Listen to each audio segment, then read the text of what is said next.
What's up, guys? Thanks as always for supporting the show. It would mean a lot to me if you would take a second to scroll down and hit that subscribe button so you don't miss any more of our videos. Also, make sure you follow us all over social media so you don't miss any of our content or show announcements. I also thought in the first half, Oklahoma City looked a little caught off guard just by Minnesota's size and athleticism.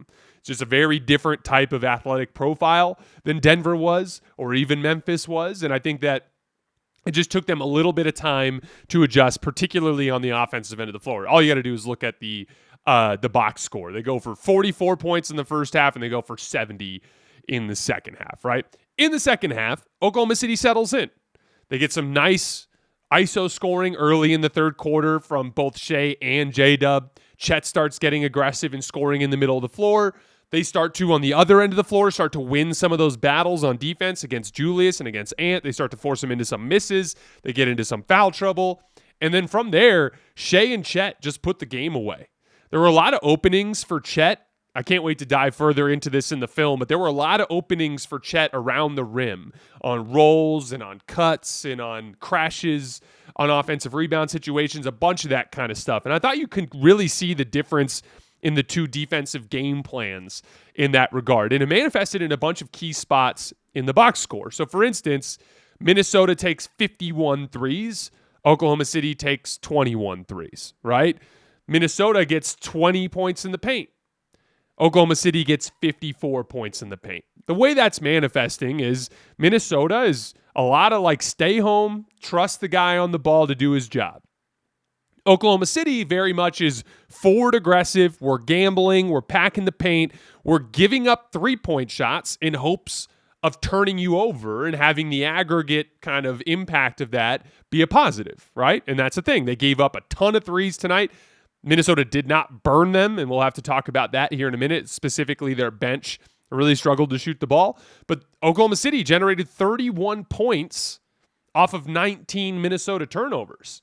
And that ended up being a kind of a balance that pays off for them. But you can see the difference in that defensive scheme, right? Oklahoma City, forward aggressive, packing the paint, overloading the strong side, giving up a lot of threes. It felt like if Minnesota got any sort of dribble penetration into the middle of the floor, there was some sort of kick out opportunity that would lead to a wide open three in the corner for a good shooter that was capable of knocking the shot down. For Oklahoma City, once they started to get into the middle of the paint, especially when Rudy Gobert checked out of the game, we're going to dive into that a little bit here in a minute, but they started to get into the paint and find openings because it's a lot of one-on-one and two-on-two down there. Like on that play where Jaden McDaniels gets called for the foul, grabbing on Shai when he kind of got tied up going down the lane line, there's nobody there at the rim. He was able to go right back there and get an easy right-hand scooping layup a couple possessions later. A lot of one-on-one, a lot of two-on-two. That created opportunities for Chet to be an impactful vertical spacer as a cutter and crasher and finisher around the basket. And then Shai getting into the lane, consistently drawing those fouls. And in that second half, Ant and Julius were never able to gain any sort of rhythm outside of a brief little Anthony Edwards burst in the middle third quarter.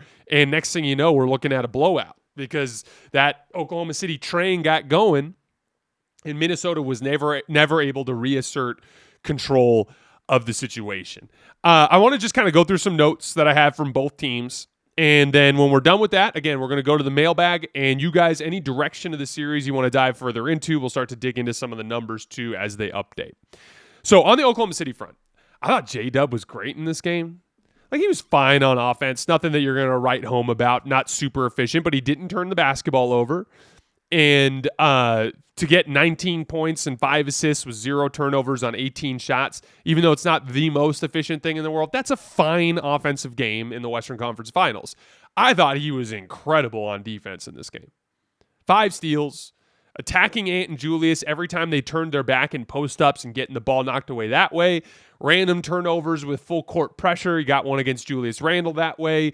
Just flying around on defense. He defended on an island against Naz Reid multiple times and got stops.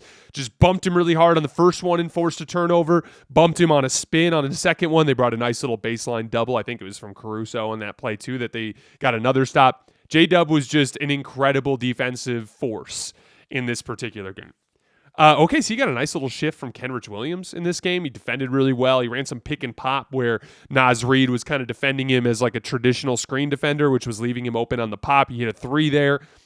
He was plus 13 in 8 minutes. A nice little stretch from Kenrich Williams. Overall, I thought it was one of Chet's best games in this playoff run. We talked about the work that he did as like kind of a vertical spacer in the middle of the floor. I also thought he did an amazing job on the defensive glass in the second half. You watch the tape in that second half, he's getting a body on somebody every time. He's boxing out. He's high pointing the basketball.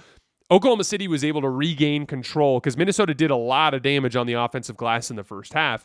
Minnesota was not able to do that damage in the second half, and I thought a big part of that was Chet Holmgren. And then Alex Caruso, all the work he's doing defensively, and he struggled a little bit with Julius Randle tonight. Him continuing to be like the most reliable catch and shoot spot up guy for Oklahoma City is a revelation, and it's turning him into one of the most profoundly impactful playoff role players in the league right now. Because, I remember when I rooted for Alex Caruso, that wasn't really a big part of his game. It was like he could knock him down, shot 40% his final season with the Lakers, but struggled to shoot him in the postseason. It was never really what you were in the Alex Caruso business for. But him knocking down all of these catch and shoot threes is making him immensely valuable as a 3-and-D player in this playoff field.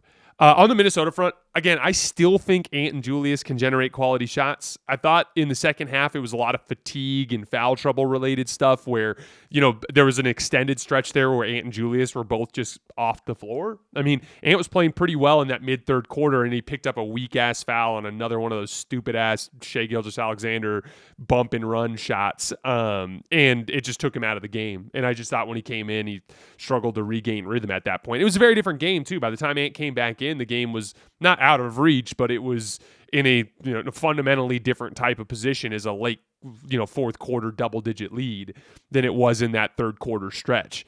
But over the course of this series, those two guys have to do essentially what they did. They have to basically do what I always talk about with veteran players, which is like find the stuff that's working and replicate it. Take the mistakes, got to trim that fat, stay away from it, right?